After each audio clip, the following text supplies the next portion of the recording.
All right, welcome back. So I'm Angie Beeman with Totally Clutch, and I say welcome back because we've taken a summer break, and this is actually our first time back since then, even though it still is a little summery out.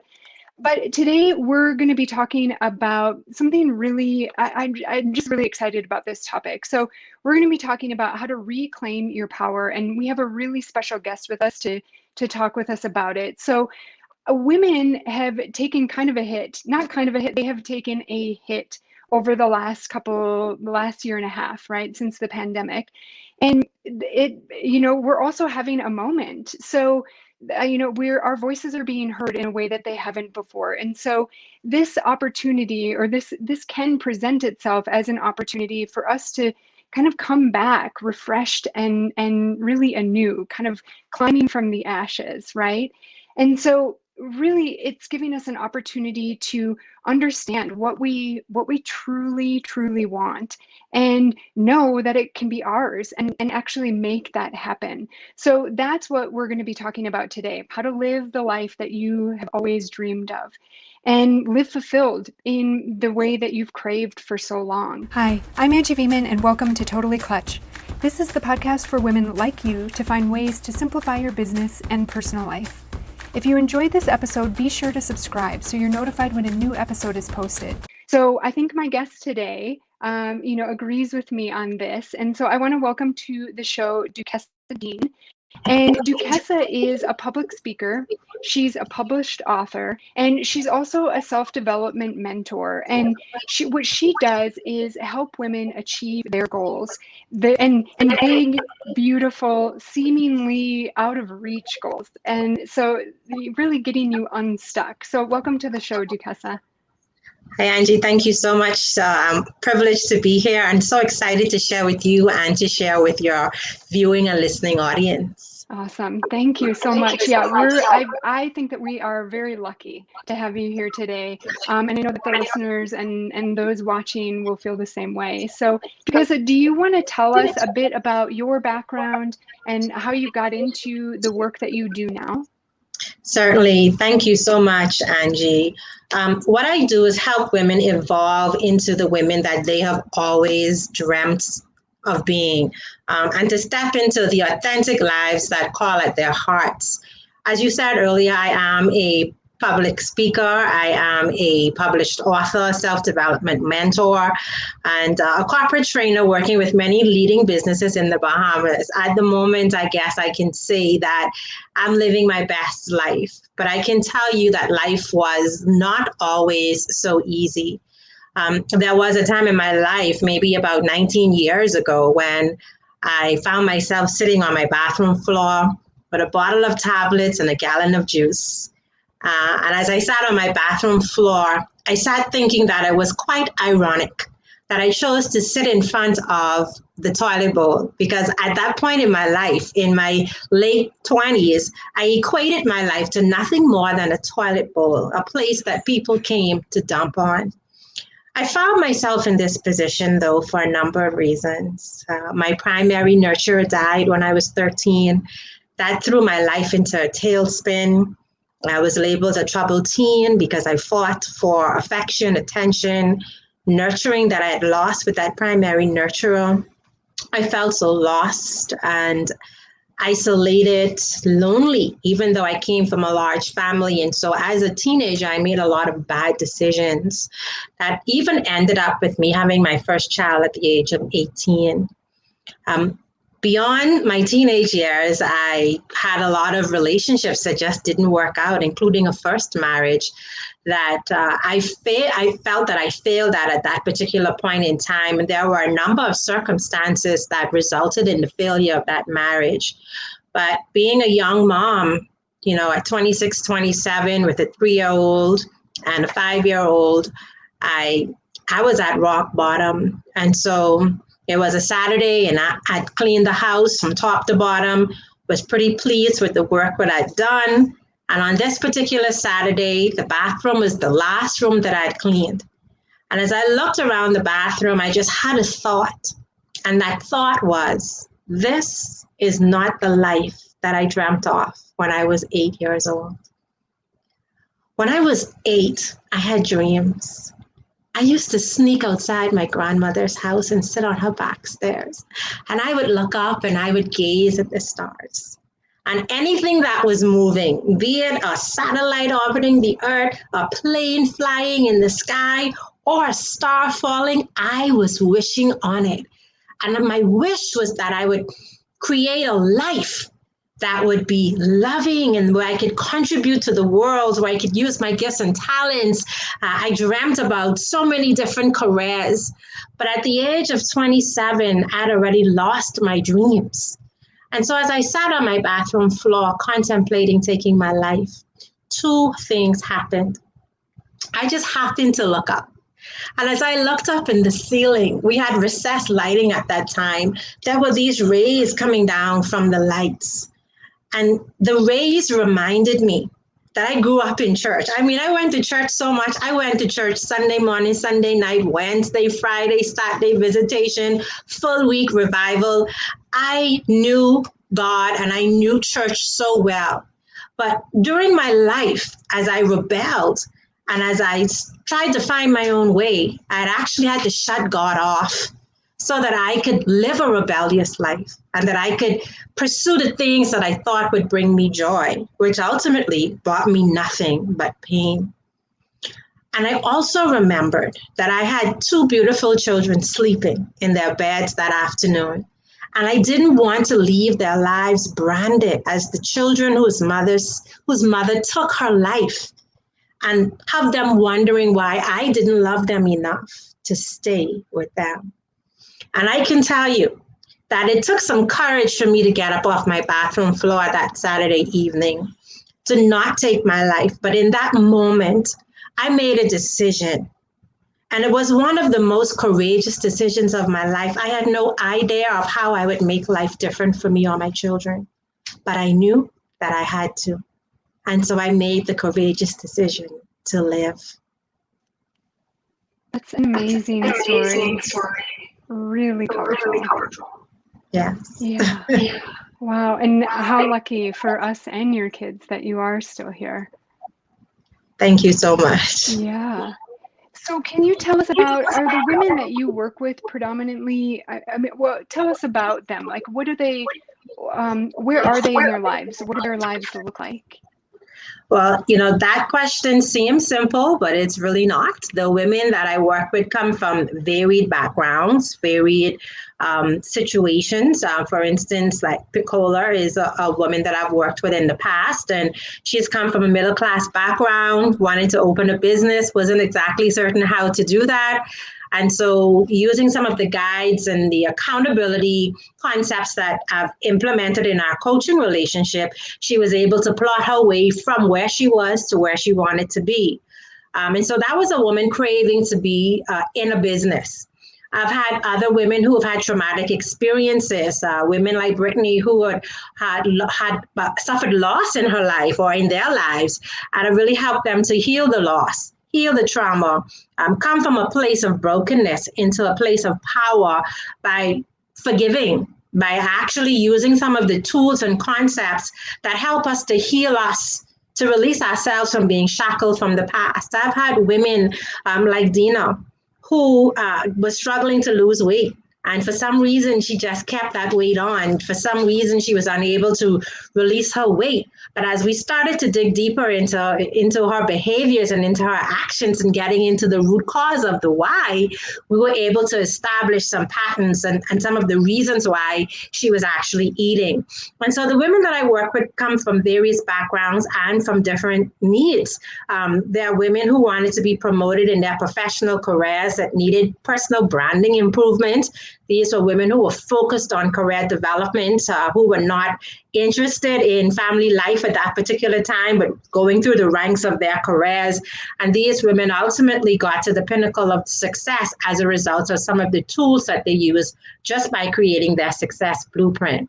We become powerful, Angie, when we step out of victimhood and we reclaim our power, because we give our power up far too often in life. Yeah. I'm sure that I mean, that resonates with me. I'm sure it resonates with so many people listening and watching. Yeah. That's so okay. So you're working with people. like in so many different ways and focused on so many different goals and achieving so many different things. So how do you help them define what their goals are? Because I think a lot of us, feel like, okay, we're just not happy. But we don't know why. And we don't know what's driving it. We don't really know what to do. And so how do you help them define it? And then how do you help them actually achieve those goals? Well, when I got up off my bathroom floor 19 years ago, it is often said that when a student is ready, the mentor appears. And 2 days later, a business executive offered to mentor me and using some very powerful tools. And so a few of the things that I learned that I also incorporate in my coaching programs are the power of accepting responsibility. First of all, we have to accept responsibility for our tacit approval, for the decisions that we've made in our lives, and for the approval that we've given other people in how they have taken possession of our lives. The power of creating your success plan. It all starts with the vision. But I want to dare our listeners today to understand that our vision is still too small. Many of us, our vision is a year out, 3 years out, or 5 years out. Yes, that's a great start. But I want to challenge you to stretch your vision 10 years out, because it's in creating that big picture vision that we're now able to reverse engineer the steps that will get us from where we are to where we want to go. So it takes increasing our vision. It takes believing the thing that's in our chest, the dream, the goal, the desire that we have, as large as it is, acknowledging it for what it is, not playing small, and then making sure that every single step that we take actually aligns with our big picture goal for our lives. What I do today is really the result of a 10-year plan. From getting up off my bathroom floor to 10 years forward. But when my mentor first asked me who I was and what I wanted to be, I couldn't answer him. I didn't know. I couldn't answer those questions. And I couldn't answer those questions simply because society, family, religion, so many people and organizations had poured their beliefs of who I should be, what I should do, how I should act into me, that I didn't even know if I was doing it because it was what I wanted or if it was because it was what was expected of me. So I really had to take the time to get to know me first, to get to know what I really wanted, devoid of anything that anybody else wanted. I had to learn forgiveness. It's such an empowering process of the process of reclaiming your power, releasing the shackles that we're imposing on ourselves by holding on to hate, resentment, unforgiveness. We're so filled up with that bitterness that we don't have space inside of us to let our lights emanate, because our light is now covered by the darkness of the things that we're holding on to. Totally. Yeah, I was actually just having a conversation today with somebody about this, about, even when you, I think because of the lives that we've lived, because of how we've been, taught to express ourselves and take care of others and all of those things, put other people first, whatever it is, it even gets, when we start to dream big, when our life starts to feel fulfilled, it's like that's uncomfortable. It It's so is. unfamiliar that it's uncomfortable. And so, I sometimes feel myself even pulling back from that. So even when I have the realization of like, this is actually what I want, it's like, whoa, but like, okay, so that's what I want, but is that really possible for me? So that's what I think was so amazing and is so amazing about that work that you're doing, is that you are pushing people not to just like write something down and have that be their goal, but like, is that really a goal that is true to you and true to what you want and what you need? And it's big and scary, but like, why not? Why not have it be big Correct. and scary? Correct, Angie. And the reality is many of us search for belonging. Many of us want to be accepted and to love and to be loved. And so we put aside what we want to do the things that other people want. in the hope that they would accept us, that they would love us, that we would then become a part of their family and their fold. And while we may temporarily gain their love and support, we lose ourselves. And so we never find that true happiness by giving up what we want to try to make other people happy. Yeah, that's really, because we all do that, right? Yes. Yeah. We Yeah, it's all do amazing that. to me that those things, like I think, talking about this stuff and being aware of how it holds us back is, I mean, maybe it's been happening forever. I don't know, but it seems like that's something that we're just starting to be okay with being vulnerable about. And it's amazing to me those things that um we know that they're not serving us. Everybody knows that they're not serving them, and yet we still hold on to them. It's so wild to me. Yes, because the unknown is so scary. We stick to the familiar because we're so Yeah. afraid of what's out there that we don't know. So we stick to comfort. Yes, it takes courage to release that and to step into the big Yeah. unknown. Yes. Yeah. Wow. Yeah. You're totally right. And so, from that standpoint, do you think that it's harder to identify your goals, or is it harder to achieve your goals? And I think that that really just depends on the person that you're working with. It's individual because there are some people who, from they're young, they're small, they know what they want to do. They have not had trauma, they have not had conditioning where they've been told to do a particular thing or they've been guided to do something. They've been given the liberty to be who they are, to pursue and to follow their dreams. And so for them, it's not about discovering what they want, it's more about now putting into action the steps that will get me there. For another person, it's about reconditioning. It's about reframing the mind. It's about understanding that it's okay to dream. It's about understanding that you don't need to be a product of your environment, that you could rise above the environment. And so it's in helping that person now discover truly what is it that I want? How do I identify my big dream? And I want to share with you 4 ways that I help them to do that. Either of the spectrum, whether you know what you want or whether you're still trying to discover what you want. And there are 4 questions, ideally. And the first one is we have to identify where we currently are. Introspection is a powerful tool, as is reflection. But many times we stay busy in life and we don't take the time to go inside of us, to see what's driving us, to see what's causing us to make the decisions that we're making, to see our patterns, to identify the patterns so that we can break them. And so I encourage people to first identify where they are and why. Where are you currently? Secondly, I ask them to identify where they want to go. And this is a big one because a lot of times, like me, when I work with my mentor, I was like, I'm not sure. I don't know where I want to go. But the answer is inside of us.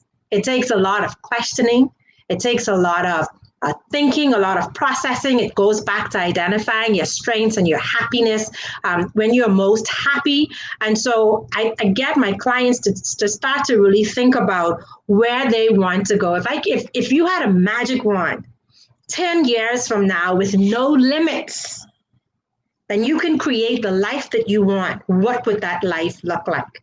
And sometimes it takes them 2 months to be able to craft that. And that's okay because there's no timeline. It's not a rush. It's about really getting to the heart of who you are and what's going to bring you happiness. The third step is simply to now identify how to move forward.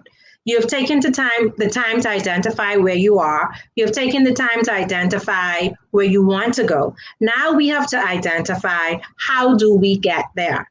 A good coach, a good mentor, never tells their student what to do. They always ask the guiding questions. They always ask so that the student themselves can come up with the answer because we believe what we tell ourselves. And so as you ask these questions, they begin to answer. And as they answer, you ask another question and another question just to help them process because we've walked away from processing and thinking and we go into action without a real good plan. And so after they've done those three things, my next step is to hold them accountable to taking those steps. And we have to be willing to consistently put the work in, consistently take steps every day that take us towards our dreams. That's how we reclaim our power, by making sure that what we do today aligns with the future that we've established for ourselves. That's amazing. Okay, so where you are now, where you want to go, and what actions you can take to get there, and then Right. the accountability. Yes. Yeah. Okay. That's great. That's great. And then you have a free tool for people that does that kind of tie all of this together? Okay. Absolutely. It's a free You guide want to tell to us about that a little bit? I'll pull it up and Okay, it's a free guide to create your success blueprint. It's really just a quick dive into some of the questions that you should be asking, what you should be looking for, how to go inside you, this is really going to take you some time to do, even though it's a quick exercise. I say quick because I take my clients much deeper into it, but it gives you an idea of how you can establish your life by making intentional choices, creating a plan, and then taking action. It's no different from the house that you live in, Angie. Like, the contractor built it, but the contractor didn't create the plan. The architect did. And the contractor was able to effortlessly put your home together because he had a comprehensive plan for your foundation, for your plumbing, for your HVAC, for your walls, your kitchen, everything. He executed. And if there was a challenge, he went back to the architect, who went back to the client, and they made a modification. That's the blueprint that we need for our lives. We can pick it up, run with it, and tweak it as necessary. that's amazing. Yeah, and I think that's an important reminder too for anybody is you can choose this. I mean, people could go through and do this intense, heavy work with you and go deep. And in 5 years, it could be different. Their Yeah. dreams, their desires, all of that could be different. And that's not a failure, that's growth, right? And Yes. I mean, and I guess you said this at the beginning too, that every place that you are, you're there. I don't, you said it so much more beautifully, but basically you're presented these opportunities to learn and grow when you're ready. And all of this is, you're all of this is coming in stages and it is a process, right? Absolutely, but you have to be ready to take the first step. Nothing changes until you change, until your mind says, I've had enough of what's routine. I've had enough of doing things for other people. I'm just having enough of swallowing who I am and what I want. I want something different. And when you're ready to get off that hamster wheel of running the same race and doing the same thing over and over and over and expecting a different result and being disappointed because you're getting the same results, then you find the courage to do something different. Yeah, that's beautiful. Awesome. Is there anything else, Duquesa, that you want to leave people with, that you want to make sure that they kind of pull away from this conversation? Absolutely. The final thing that I'd like to share with our listeners today, Angie, is that our past doesn't limit us. A lot of times, women and men both believe that because they've made mistakes in the past, that their dreams aren't possible. But I'm here today to tell you that your past can really establish you for your future. I was branded a troubled teen. I ran away from home. I acted out. I wasn't the ideal child. I was told that I would never amount to anything. But as a result of all of the things that I experienced as a teenager, I created a nonprofit for young children to help build self esteem, to help them make good choices, to help them build social skills and etiquette skills. As a result of having poor relationships and domestic abuse, I work with women who are in a situation just as I was, sitting in the darkness and contemplating taking their life, and helping to guide them from the darkness into a better place and a better life. And so while it is that we make mistakes in our past, while it is that we've given the wrong people our hearts, while it is that we have sat on jobs that just suck the life out of us, while it is that we have had relationships with our family members that weren't ideal, while it is that we grew up in homes without two parents, while it is that, we yearn for the love of our fathers, those things don't have to limit us. Those things can help to create us and to create us by helping us to harness our power and to become the highest and best version of ourselves. Wow. That's beautiful. Thank you, Duquesa. And thank you for being so vulnerable with all of you. I mean, with your story.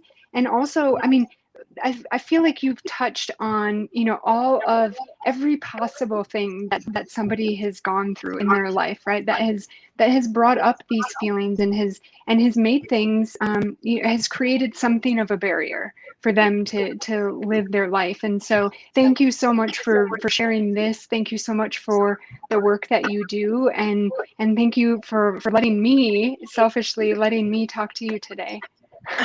Thank you. I had a wonderful time. Thank you so much for the opportunity. I'm extremely grateful. Awesome. Thank you so much, Duquesa. And then for anybody that is interested in finding out more about Duquesa's work, they can go to duquesadean.com. And I did put the link in the chat to the free option that you have to Yes. start doing the work with her and get a taste of what it's like, and get a taste of what it feels like to be answering those questions and to be, thinking about things in those ways. So thank you, and please, if anybody has additional questions, feel free to reach out to Duquesa or myself. I will make sure to pass that information along, or pass those questions along. But thank you, everybody, so much for being here today. And our first episode back. Duquesa, thank you for being our first guest back after a small break. Thank you. I enjoyed it so much. Yeah. Awesome. Thank you so much, and enjoy the rest of your day. If you enjoyed this episode, be sure to subscribe so you're notified when a new episode is posted. Rate and review this podcast and share it with all of your friends. Thank you so much for listening, and I hope you're leaving with some great things that can help you move from hustle to flow, because I believe in you and your business. Until next time.